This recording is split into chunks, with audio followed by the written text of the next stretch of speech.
नमस्कार। Social media platform पर आपका स्वागत है। न्यूज नेशन पर आपके साथ में लक्ष्मी उपाध्याय और मेरे साथ इस वक्त मौजूद हैं रोमिता तिवारी। हालांकि बताने की जरूरत नहीं है, अपने आप में उनकी पहचान है सोशल मीडिया पर, लेकिन फिर भी मैंने उनका नाम लेकर उनकी पहचान आपसे करा दी है। सबसे महत्वपूर्ण और आपसे जुड़ी हुई खबर पर आज हम चर्चा कर रहे हैं, क्योंकि वो आपसे जुड़ा हुआ, आपके परिवार से जुड़ा हुआ, आपके आसपास से जुड़ा हुआ और कहें कि आपकी जिंदगी से जुड़ा हुआ मामला है। बात कोविड की हो रही है, जिसके मामले लगातार देश भर में बढ़ते जा रहे हैं। और सबसे बड़ा जो डराने वाली बात है रोमिता, वो ये है कि जो नया वेरिएंट है कोरोना का JN.1, उसको लेकर जो खबर सामने आ रही है वो ये तक आ रही है। हालांकि ये अभी आधिकारिक तौर पर WHO की ओर से ये जानकारी नहीं है, लेकिन ये कहा जा रहा है कई सारे रिपोर्ट्स में कि आपके गले की आवाज भी ये नया वेरिएंट छीन सकता है।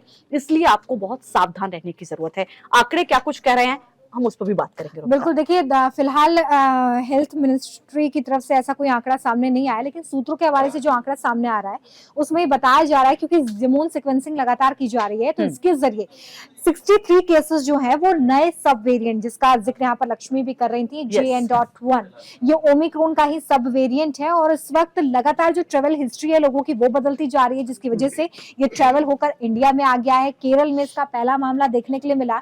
और मैं आपको ये भी बताते चलूं कि सबसे पहला जो कोविड का मामला था वो भी केरल में सामने आया था 31 जनवरी 2020 और केरल में ही पहले मौत का मामला सामने आया है। तो ये थोड़ी डराने वाली बात है कि हर बार वहीं से क्यों मामले सामने आते हैं। हालांकि इसके बहुत सारे रीजंस है, क्योंकि वहां से जो समुद्री सीमा है वो बहुत ज्यादा, वहां से मूवमेंट होता है, इंपोर्ट एक्सपोर्ट होता है, जिसकी वजह से वहां केसेस सबसे पहले दर्ज किए जाते हैं। हालांकि सिर्फ केरल नहीं, कर्नाटक, तमिलनाडु, महाराष्ट्र, राजस्थान, गुजरात, दिल्ली, NCR में भी केसेस जो है वो दर्ज किए जा रहे हैं। और ऐसे में बहुत सावधान आपको होना होगा, क्योंकि ये वेरिएंट कितना खतरनाक है अभी इसको लेकर कोई भी पुष्टि नहीं है। लेकिन जिस तरीके के मामले बढ़ रहे हैं वो ये बता रहे हैं कि इसको एक बार फिर से बहुत ही सतर्कता के साथ इसको फेस करने की जरूरत है। इसमें आप लापरवाही न करें।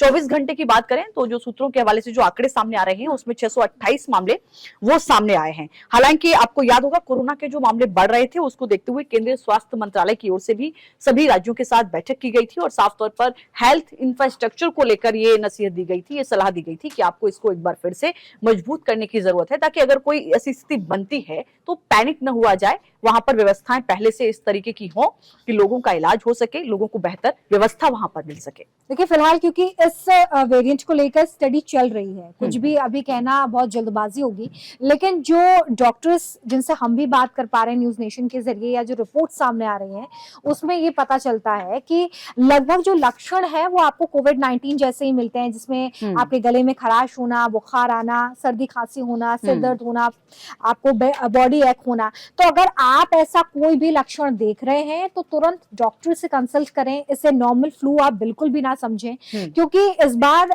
बताया जा रहा है कि जो वेरिएंट है ना वो इतना नॉर्मली बिहेव कर रहा है कि लोगों को लग रहा है कि मुझे तो बस सर्दी खांसी है, सीजनल है, लेकिन ऐसा नहीं है। ये धीरे धीरे घात करता है और स्थिति और ज्यादा गंभीर हो, इसलिए उससे पहले समझ। बिल्कुल। और सबसे ज्यादा जो मामले नए वेरिएंट के सामने आए हैं वो इस वक्त मैं आपको बता दूं वो है गोवा में ये बताया जा रहा है कि 34 मामले सामने आ चुके हैं। सबसे ज्यादा मामले नए वेरिएंट के गोवा में हैं, जिनकी संख्या 34 है। टोटल 63 मामले सूत्रों के हवाले से बताए जा रहे हैं। ये संख्या हालांकि हर घंटे, 2 घंटे, 4 घंटे के हिसाब से अगर जीनोम सीक्वेंसिंग की रिपोर्ट आती है तो ये बढ़ सकती है, ये आंकड़ा बढ़ सकता है। तो ऐसे में जाहिर है कि जो मामले बढ़ रहे हैं उनको देखते हुए आपको भी सतर्क रहने की जरूरत है, सावधान रहने की जरूरत है। WHO की ओर से भी कहा गया है कि आपको इम्यूनिटी अगर आपकी मजबूत है फिर भी आपको कहीं ना कहीं इस पर ध्यान देने की जरूरत है। बूस्टर डोज आप ले चुके हैं फिर भी आपको सावधानी बरतने की जरूरत है। ये जो नया वेरिएंट है ये स्ट्रॉन्ग इम्यूनिटी वालों को भी अपनी चपेट में ले रहा है, तो आपको सावधान रहिए, आप सतर्क रहिए। जिस तरीके से आप पहले प्रोटोकॉल का पालन कर रहे थे, चाहे वो सैनिटाइजर हो, चाहे मास्क हो, चाहे सोशल डिस्टेंसिंग हो, कोशिश कीजिए कि अगर आप इन चीजों को फॉलो कर सकते हैं तो आप जरूर करें।